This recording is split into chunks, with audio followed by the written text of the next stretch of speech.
Chapter 1 crashed. This is not fair, Caro. You have to join us. It's my birthday. Nadia insisted. You know I won't be able to. Have you forgotten what they're like? They'll never let me go.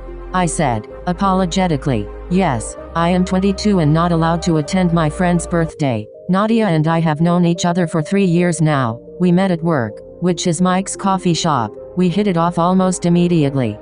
Nadia knows everything about me and my situation with my dad. She has always been there for me and stuck by my side. I haven't heard or seen my mom since the day she was dragged out of the house, 8 years ago. I've tried asking my dad about it, but it always ends up into an argument or my dad slapping me. Your stepmother is a bitch, Caro. Nadia huffed. Dad married Julia just for money, and she married him because my dad is a good businessman and she needed someone to look after her company. I was already unsettled when Dad brought her home. You can imagine the shock I went into when I found out she had a daughter, Lahaina. She is just as bad as her mother, if not more.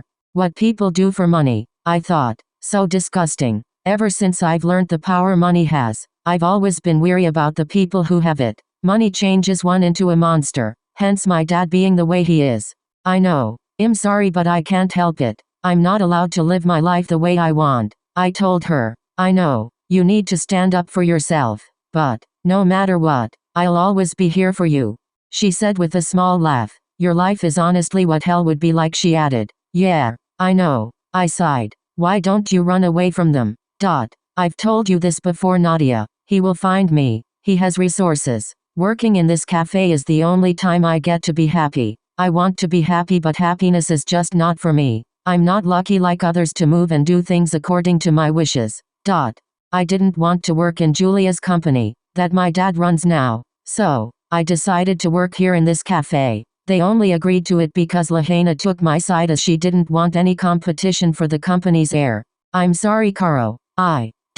It's okay, I whispered. Nadia took me in a tight hug. She's the only person who cares. I wish my mom was rich. Then maybe the situation would have been different. That dad would have never told her to leave Anne. Tears flew down my cheeks. Nadia realized I was crying and broke the hug. Please don't cry, Caro. God is not that bad. He will make everything right. I gave her a small smile and wiped my tears. I know nothing like that is gonna happen. I have faced too much to believe in miracles. But I didn't want to cry on my best friend's birthday. Okay, so you go and enjoy. Everyone will be already there, waiting. I'll be heading for home now, I said, giving her a small hug. Take care. Don't cry, and if those so-called parents of yours say anything to you, just give me a call. I'll show them their right places. She smirked. Yes, she is capable of it. There was a time when she visited me while Julia was in the house too. Julia came to me and started scolding me for no reason, and then Nadia took my stand and literally warned her not to ever bark on me. Nadia's words, not mine. The look on Julia's face was worth watching. Nadia can do it. She is independent and strong, whereas I am a coward. Yes, I am. I was brought out of my thoughts when I heard an angry voice. What the fuck are you dreaming of? Julia shouted. You here? I asked. What is she doing over here? Yes, I was passing by, so thought to remind you that you have to pick up the jewelry from the shop. For Lahaina. Don't you dare forget it. And take these. She said and took out a credit card and some cash from her bag. Here, keep this. I know you won't be having any. I am a very patient person, but this is the one thing that makes me go mad. I hate people who flaunt their money as if they can buy everything with it. I snatched it from her hand and stuffed it in my bag. Don't show me your anger. Do you want me to tell this to your dad? She threatened. I fear him. Every time Julia complains about me disobeying her, I have to face his wrath. He never listens to me, and if I try to give any explanation, he just slaps me for arguing with him. Locking myself in my room and crying my heart out with a picture of mom in my hand is a part of my daily routine now. Oh no, please, I pleaded. Then it's better you do what I've told you to, she said and walked out of the cafe. Jeremy came to me after she left. Jeremy is in his mid-20s with blonde hairs and a lean yet good-looking physique.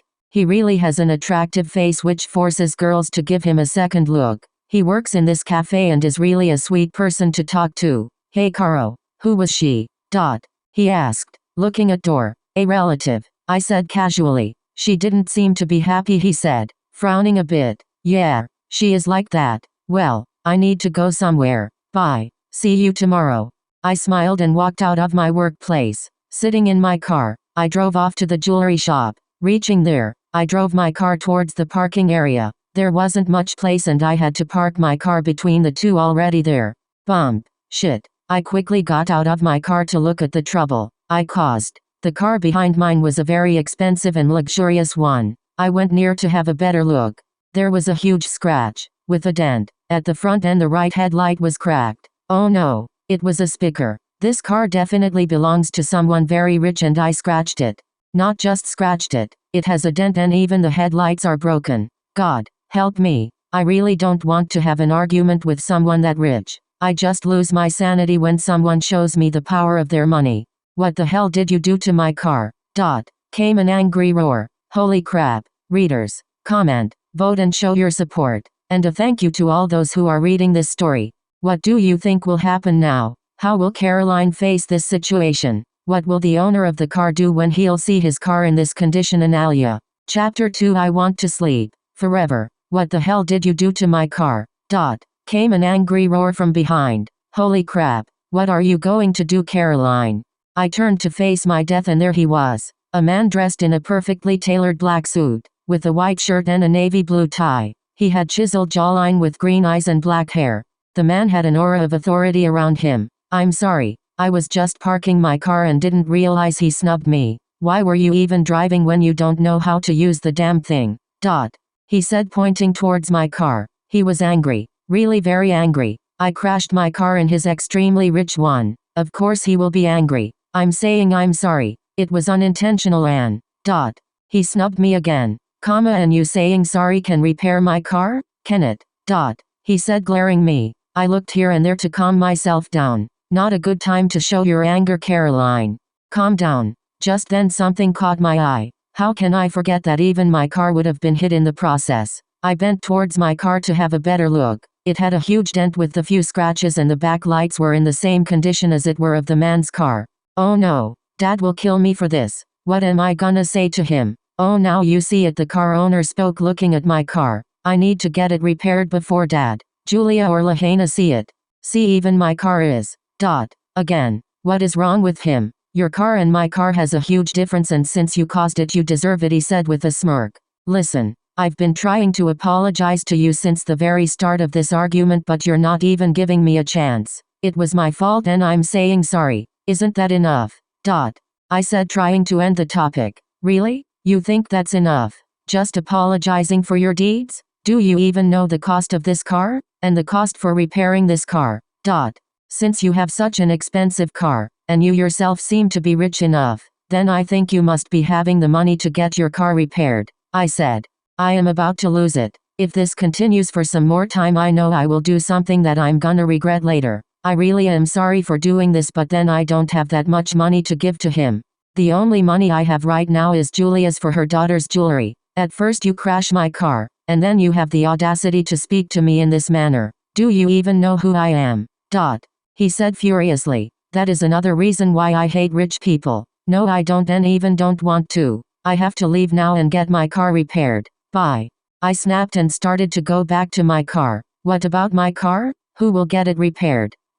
He said, raising his brows. You. I said in an obvious tone. No, you will get it done for me. I don't pay for others' mistakes. Listen, Mr. Whatever, I'm not going to get it done for you. I was already getting late and I crashed my father's car and I have to get it repaired and yeah, jewelry. I just forgot about them. Yes, you will. I ignored him and started moving towards my car. I was about to open the door and enter when a hand on my arm stopped me. He turned me around with a jerk. Take my car with. Before he could finish his sentence, I took out the bundle of cash that Julia had given me earlier in the cafe and literally threw it on his face. Here, have this and get it repaired for yourself. I said with all the anger I felt towards him. He just stared at me in maybe disbelief and horror. I turned on my heels, got in my car and left. After a drive of almost 1 kilometer I stopped my car. What have I done? This is not me. I never get angry and never to this extent. I shouldn't have done that. I was wrong. I crashed his car. He had all the rights to be angry. I don't know what got into me at that time. I placed my head on the steering wheel. I forgot to pick up the jewelry. I scratched my dad's car. I scratched someone else's car. I got into an argument and I threw money on his face for something that was my fault. Tears rolled down my eyes thinking of my behavior. Dad's right. It's always my mistake. I am always the one who is wrong. I deserve this life. I slowly drove to my house. Julia and Lahaina were already there, sitting in the small garden sipping tea. As soon as they saw me, Lahaina rushed towards me. Hey, you came. Where's my jewelry? She said, standing in front of me. When I didn't reply, she got in the car to check for it. Julia came there too. Where the hell is the jewelry? She shouted, coming out of the car. And where did you get the dents and scratches on Dad's car from? She gasped. I kept mum. Ran upstairs and closed myself in my room while Julia kept on shouting and cursing me. Caroline, come down, now. I was awakened by my father's angry voice. I didn't realize I had drifted off to sleep. Julia and Lahaina must have told him everything. I hurriedly got up, wiping my dry tears off my face as I went downstairs. What the effing hell were you doing with my car? And where are Lahaina's jewelry? Dad said furiously while both the women smirked. Dad, forgot. And what about the car? It was a accident. I stammered. He took 2 steps towards me and slapped me. From now on you are not going to take my car anywhere and you're not getting your dinner tonight. Just starve and die. He said and again slapped me. He left the room with Lahaina following him. Julia was smiling seeing me and said, where is the money I gave you? She asked. I don't age, have I? I whispered in between my sobs. What? You don't have it? You filthy whore. What did you do with my money? She came towards me and grabbed my hair, pulling it to make me look into her eyes. I closed my eyes because of the pain it caused and she pushed me back, making me fall on the ground. I cried sitting there the entire night. My cheek hurts. My head is pounding. My eyes were swollen because of the crying and I was broken. Broken beyond repair. Why am I even alive? I wish I was dead. Maybe death won't hurt this much. I want to die. I want to sleep. Forever. Vote, comment and continue reading. I feel bad for Caroline. And I wish everything gets goody for her soon, Analia.